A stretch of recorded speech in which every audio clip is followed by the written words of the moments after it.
But no, I feel great right now. Obviously, adrenaline is still probably pumping, and we won the game. I'm going to be sore tomorrow. There's no doubt. I got some bumps and bruises, but in terms of elbow and everything else, I feel really good right now.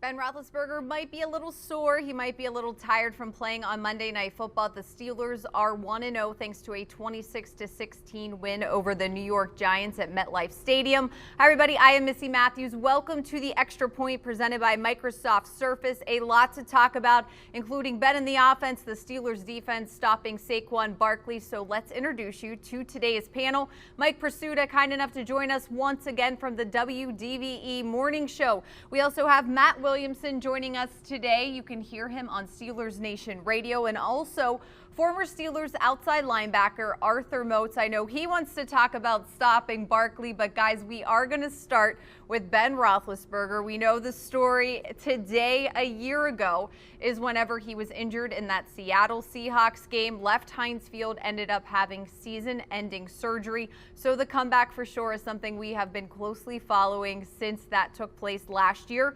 But Ben showed he is back, and I think his teammates were glad to have him out there as well. So Arthur, what is the moment last night for you where you said, there's number 7, there's the Ben Roethlisberger we all know and love? Man, for me, it was that 2-minute drill right before halftime.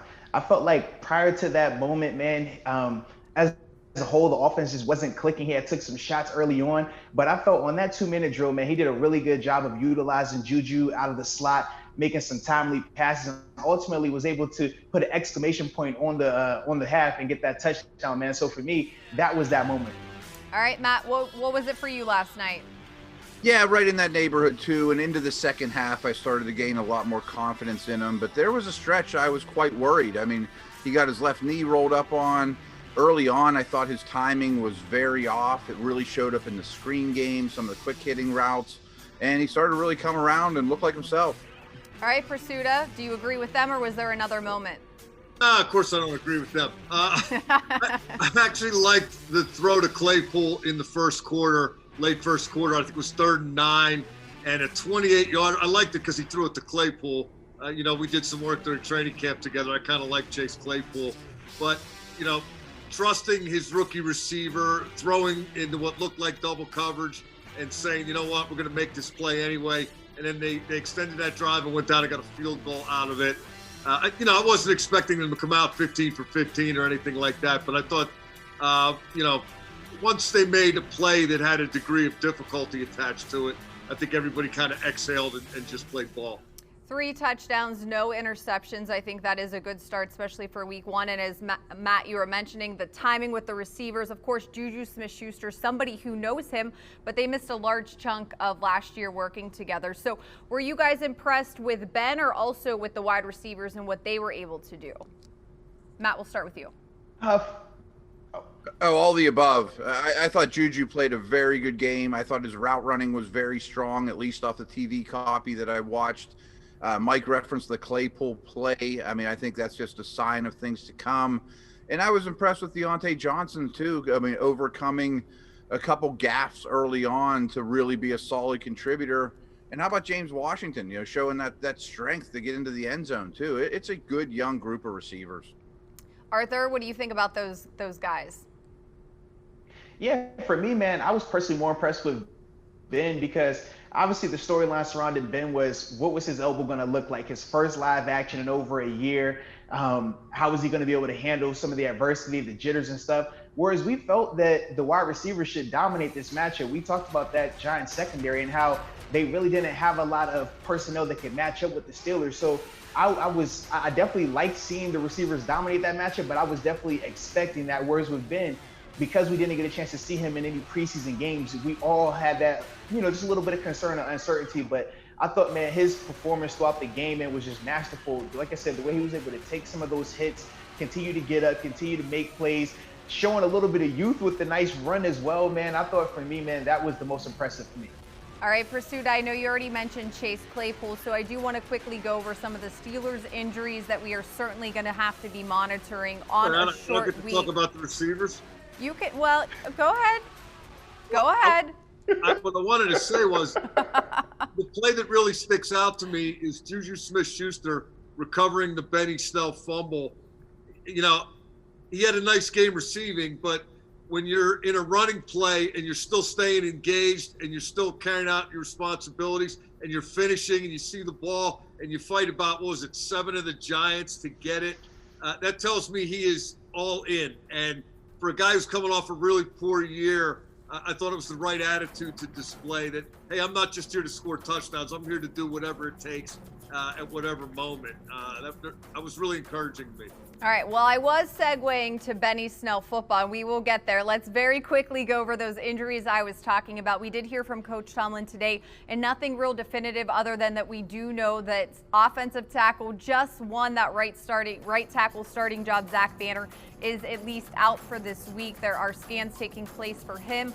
Also, James Conner and Stefan Wisniewski, pec injury for Stefan Wisniewski, and James Conner dealing with an ankle injury. Coach Tomlin said their forecast, yes, I know grammatically mistake here in my tweet, is more of a favorable one in terms of their availability for Sunday. So guys, that being said, let's talk about Benny Snell being able to step up. Prisuta, we talked about him losing those 12 pounds, he said, from 2019 up to coming to training camp. So what did you like about what he was able to put on tape last night? You know, I liked that he was able to almost like a sudden change. You know, when the offense turns it over, the defense has to come out, sudden change and play. He all of a sudden has to go in. He has no idea how many carries he's going to get, and he just did the job offensively. But again, another little thing that sticks out with me on the Ben Roethlisberger touchdown pass to Juju Smith-Schuster, I think it was 10 yards. There was a blitz, and Benny Snell stuck his face in the fan and picked up Jabril Peppers. Played a pretty complete game. Other than that fumble, might have been the player of the game offensively.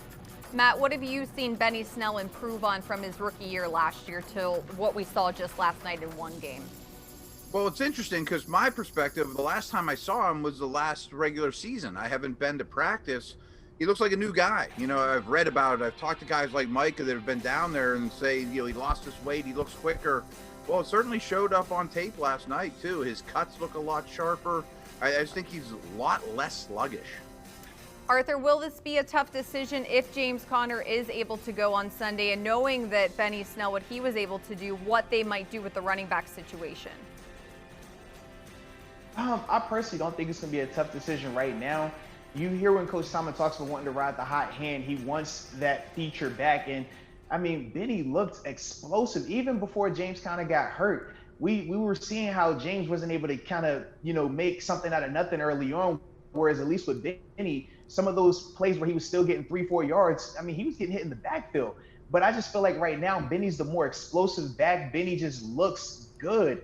And it's hard to, I mean, after a guy has 19 carries for 113 yards, 5.9 per tote, it's hard to tell him that, hey, this next game, you're not going to be the guy. I mean, I just don't see that happening right now. All right, guys, we do have to take a quick break. The Extra Point presented by Microsoft Surface will return in just a few minutes to talk about the Steelers defense and a night that they had.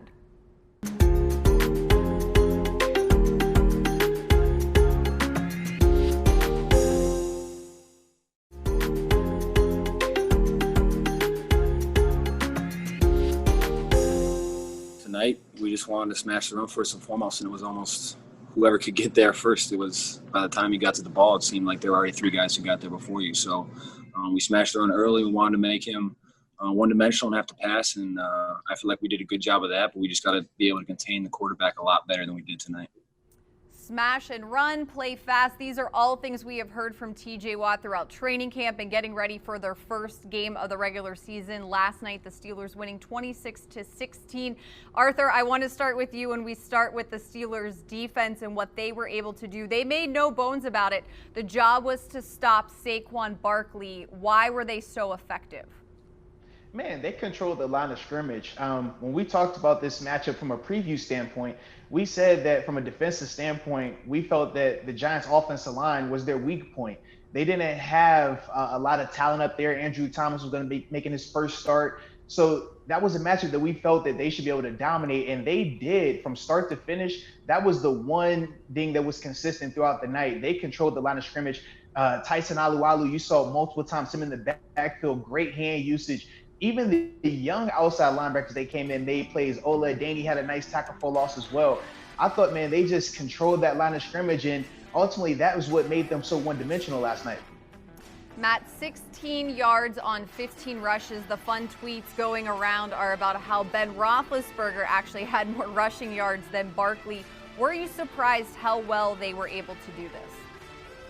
I think the Steelers have the best defense in the league, but I was still very surprised. I mean, I think Barkley's the most talented back in football.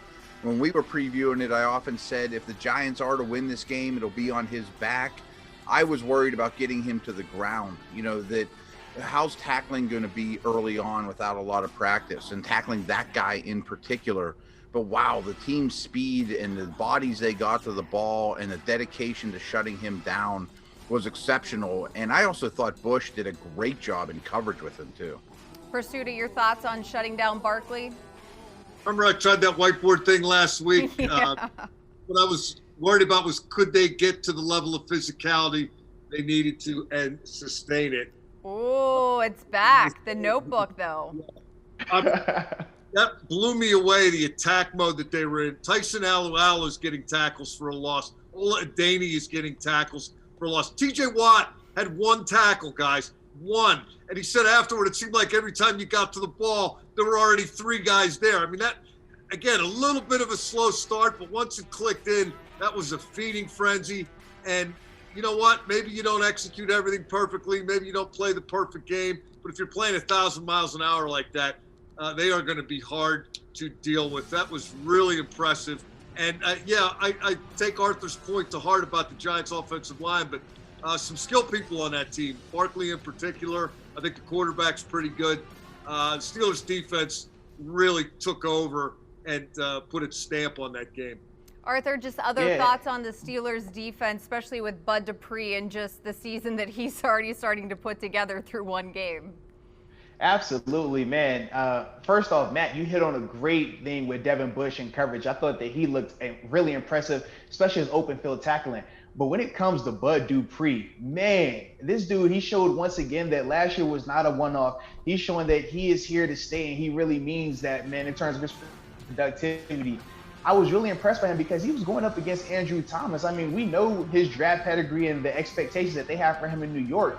And he dominated that matchup, not only in the pass game, but in the run game. Early on, I don't know what type of scheme the Giants thought was a good idea in terms of leaving him unblocked on the backside, but he is too fast, too explosive for that type of stuff, and you saw him take advantage of it all night long. Matt, final takeaways for you on the Steelers defense? Anything that struck out last night? One little note was, going into camp, I was pretty worried about the overall depth. And early in the season, you need that depth. These guys get tired quickly. There were some long drives from the Giants.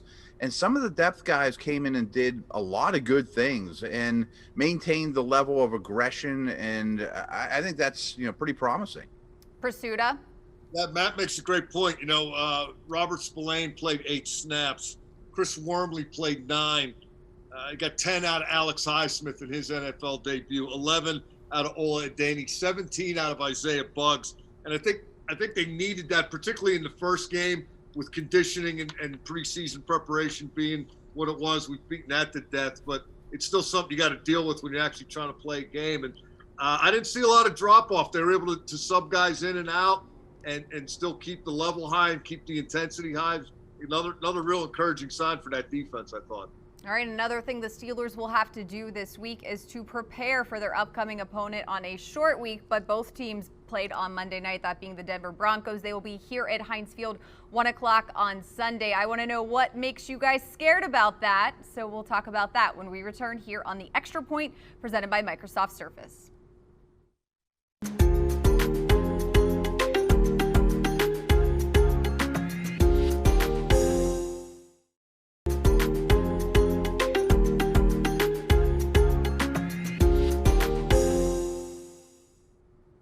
All right, guys, before we talk about the Steelers home opener, one final touch to wrap up Monday Night Football. And Matt, I will start with you. Overall, what is the one thing that impressed you the most about that Steelers win?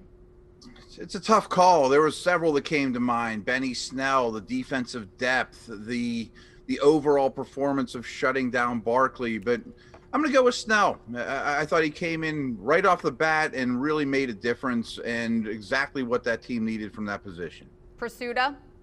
I'm going to go with just the way they played. You know, Mike Tomlin talked about their mettle and their mental toughness. And, you know, he also ran down several mistakes, which were obvious, and it's stuff you're going to want to clean up. But I thought they played hard. They created energy. It had to be difficult in that environment. I know they were practicing at Heinz Field, but playing a game that counts at night in an empty stadium, they found a way. They handled the business. They took care of each other. And they went at it hard, and they kept coming at it hard. And if they keep doing that, they're going to win a lot of games. Physicality. I think somebody said that, right? All right, Moats, what's your one thing? For me, man, it's Bud Dupree. Seeing him being able to continue that productivity that he had from last year in the opener against Andrew Thomas, along with it being in a contract year. From personal experience, it's not easy performing in contract years. You're thinking about so much. But for him to be able to lock in like that in a matchup against, like I said, a top pick in Andrew Thomas, man, and him to perform the way he did, for me, that has me extremely excited about what he's going to do the rest of the season. All right, guys, so it is a short week, but the Steelers get to stay at home. They don't have to travel for week 2. The Broncos are coming here to Heinz Field, a 1 o'clock kick. With all of this being said, everything that we know, as Coach Tomlin says, you have to continue to adjust during the season. What's the one thing that's making you nervous heading into a short week and maybe with some of the injuries and Prisuta? I'll start with you on this one. No, I wouldn't say nervous, but I referenced some of those mistakes Mike Tomlin talked about a moment ago. And you look at that game, 26-16, you kind of think, all right, the Steelers were in control. But that monster third quarter drive, if that goes another way, if they don't get the tip pick, it's 16-10, then all of a sudden maybe it's 16-13 or 17-16. If Juju Smith-Schuster doesn't recover the Benny Snell fumble, you have to send the defense back out there after 2 plays after it got off a 19-play drive. I don't think that would have been a recipe for success. So I think it's not so much a fear, but just maybe a emphasis on understand that these games get decided by 2, 3, 5 plays, no matter what the final score ends up being, and just continue honing that ability to pounce when you have to make the play that's needed when you have to. Situational football, maybe somebody calls it. Just be on your details and don't take your foot off the gas. Arthur, what would you say? For me, I think it's the O-line. I think they obviously it was new pieces in terms of new starters at new positions, but I would like to see them clean that up a lot, man. I think Ben was hit just too much for my liking. Seeing him limp made my heart drop for a second, especially because of how last year played out. But yeah, and understanding the injuries that they have right now between DeCastro, Wisniewski, and Banner, for me, I just want to see them get that cleaned up a lot more because I don't want Ben getting hit like that at all. Matt, how would you weigh in? There were some special teams gaffes last night that worried me that can cost you a game. You know, as Mike said, a tight game, a bounce here and there, especially on special teams, can kill you. But it has to be the offensive line continuity for this upcoming game in week 2, especially because Vic Fangio, the Broncos head coach, is such a good defensive mind and does such a good job of attacking protections and disguising things. So they're going to have to be very good with their communication up front too. All right, so the players are off today. Coach Tomlin said in terms of Dave DeCastro, guys, they'll see if he can go tomorrow and practice. Of course, did not practice at all last week, was ruled out ahead of time for last night's game. So we will have to keep a close eye on that. Thank you guys so much for weighing in, giving your opinions, and joining me here today on the Extra Point presented by the Microsoft Surface. Thanks so much for joining us. Have a great night. We'll see everybody here next week.